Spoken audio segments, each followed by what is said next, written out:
This is going to be an awesome women's session. We are going to tackle so many topics, and I'm going to relay a lot of information. So if you want, you could also grab a piece of paper and a pen if you want to write anything down. Every single talk that I'm going to give you is going to be very important information, and something that I think all of you need to hear, all of you women. First, we're going to start off really slow, really simple, and I think the best way for me to explain this part of the talk is through C.S. Lewis. For those of you who don't know, C.S. Lewis was the author of the Chronicles of Narnia. He also has written a book called The Four Loves. So we are going to talk about love. We're going to answer the question of what is love. This question is so important because often many other people twist the definition of love, twist what it really is. What is love? Well, I'm going to give you the simplest answer, and the answer that I think all of you will need to hear at least only once to memorize it the entirety of the night, and hopefully forever. What is love? Well, God is love. God is love. Let that resonate for a second, because that definition is going to be the most important definition I'm going to tell you today. Now, let's talk about the different types of love. I'm going to break these four loves down for you because they are perfect branches off of love and off of God. So I'm going to explain these loves to you in a way that is that may help you understand. So the first love that C.S. Lewis goes into is storge. So storge is a love that is familial love. It's a bond between father and son, father and daughter, mother and son, mother and daughter, brother and sister. Those type of relationships are familial love and are examples of storge. Another definition of storge is also the bond that you share with animals and other forms of life. So storge, an example of storge could be between you and your pet, or you and your plants, or you and any other living creature. That's storge. So another one between storge is the bond that you might share with an object, and maybe or the things that surround you. And I think the best way to express that is maybe your appreciation for sports, or maybe it's the bond you share with your phone, or maybe it's the bond you share with clothes, or maybe it's the bond you share with food or school or homework. I know that's none of you. Anyways, that's storge. And so let's go into the second branch that is called philia. So philia is the bond that you share between friends, and we choose this love between friends because of something that we may have in common. Maybe like activities that we have in common, or maybe beliefs that we have in common. That's what philia is. So philia would be me being friends with my fellow core members. Being friends with them is because we share something in common, which is our belief in God. Or maybe it is a bond that I share with my teammates, or people who are in a similar sport as me. Maybe my people I go to school with, my classmates.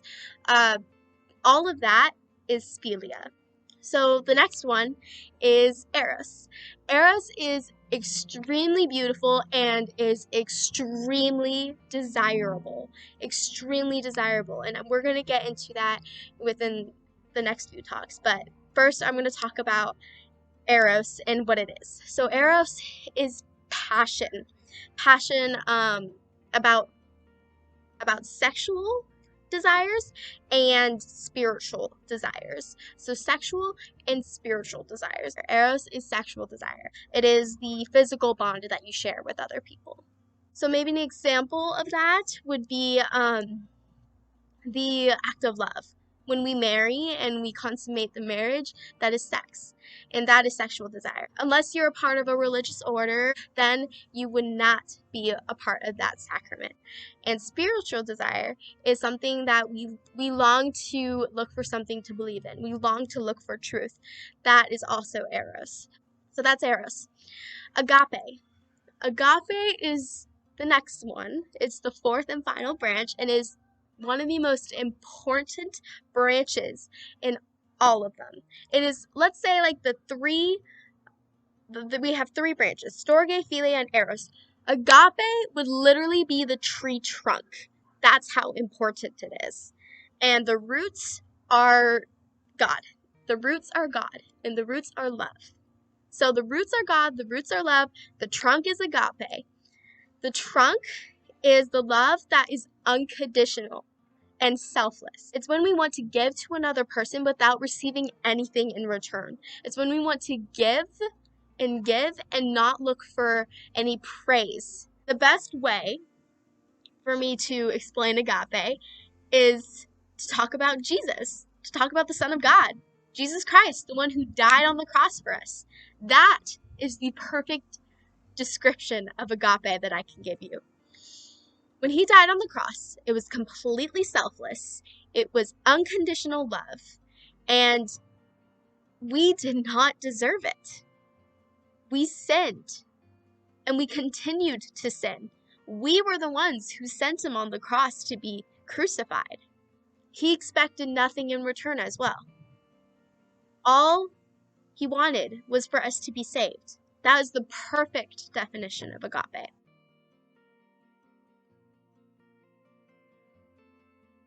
So yeah, those are the four loves. And that is the end of this part of the talk.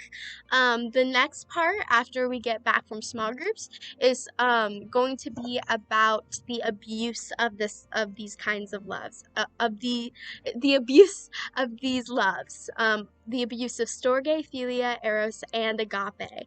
It is when we sin, and it happens, and I will help you further understand this. And understand how the human race can abuse these definitions of love, and how we have already abused these definitions of love, and how we've abused the God equals love, and how we abuse the Storge, Philia, Eros, agape. How we abuse those things I will get into, and how we can overcome that sin.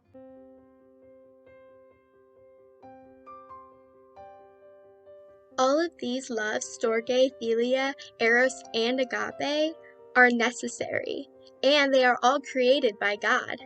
God created those loves for the fulfillment of true love and of true happiness. And we need all four loves. We need every single one of them. And I know there are going to be times where people will abuse this need and turn it into something that will be undesirable for us. A specific abuse that I'm going to go into is the abuse of the love Eros. The ultimate reason why I'm going to address this issue to you women is because I know that it is not commonly addressed to women or to girls. And I feel like it is very important to change that, because to this day there are women who are feeling as if they are alone in this addiction and in this suffering, and they are left in the dark, feeling as if there is no solution. Through the abuse of Eros, we get complications such as sexual addictions and addiction to pornography and masturbation. Let us first get started with something I think all of you women need to hear. We all sin. Every single one of us. And no one is exempt from sin. Not male or female, not adult or child. Every single human being who has been alive on this earth is capable of sin. I'm making that clear to all of you because it is a common societal misconception that these struggles of sexual addiction, such as pornography and masturbation, only ever fall under a man's sin. This not only discriminates against men, but it also leaves women who do struggle with sexual addictions in a silent, alone pit of darkness, and they do not deserve such isolation. In fact, many are unaware that women are falling victim to this day to sexual addictions such as pornography and masturbation. Those types of sin are found in any human being because we all desire intimacy and we all desire love. I'm actually going to share a statistic that you girls might find interesting. 1/3 of all internet porn users are women in America. So about 13,200,000 women have visited a pornography site. Okay, so now here's another one. 62.1% of girls have seen a form of pornography before they reach the age of 18. So before they reach adulthood. At the age of 14, I was one of the 13,200,000 women who struggled with pornography. I was perceived to view sexual love as something that only brought me emptiness. And as many times as I watched pornography and as many times as I fell into this dark pit, I was never able to be satisfied. I started to perceive sex and intimacy as something evil altogether, when really intimacy is so incredibly beautiful.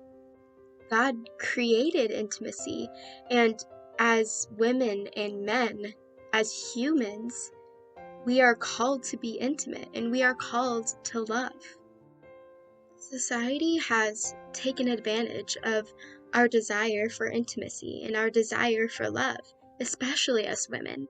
I can't tell you how many times I've looked on social media and people are influencing their versions of love and their versions of what's beautiful and their versions of intimacy. I open a magazine and all I see is the objectification of human beings.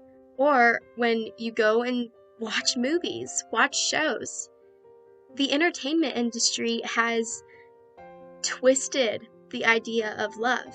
I actually started my pornography addiction because of the entertainment industry. At the age of 14, I watched a romantic movie and I started to get curious. When I look at like romance movies or any movie, if you look at any movie that has shown the attraction between a man and a female, it's twisted. It's either the most unrealistic of relationships, or they sexualize relationships between men and women constantly. And I didn't understand that that form of love is not real. It's fake. I watched one romantic movie and sooner or later I found myself looking at pornography. The entertainment industry knows that a majority of their profit for romantic movies comes from women, comes from females who are fawning over different ideas of love and of romance and of beauty. Because of the entertainment industry and because of external sources like social media and other platforms, I didn't understand what a relationship would be like that is true to the sexual beauty that God has provided for us. Now I'm actually currently in a relationship with my boyfriend, and we both desire intimacy. Intimacy isn't wrong. Having sex isn't bad. Sex is not a bad thing. The key to intimacy and to sex is to just not abuse it. In my current relationship, I am going to preserve its beauty by waiting till I'm ready to fully commit through the bonds of marriage. Through intimacy and sex, we can create more beauty, such as life, such as making a child, making a baby that is created in the image of and likeness of God. We can take those steps towards parenthood with our husband through sex and intimacy. We love in a way that is in service to our Lord. At such a young age, I forgot what it was like to love and be loved by someone in return. I had forgotten love in the respect of beauty, and I had forgotten that there were people who loved me through storge, philia, Eros, and agape. I am today surrounded by pure, beautiful, incandescent love. I am not sure if you girls are struggling with sexual addictions, but if you are, I want you to know that you are not alone. You are surrounded by people who are going through it too. We all sin. We are all in the same sinking boat, working together to overcome our issues, to overcome our problems. We are working to overcome sin.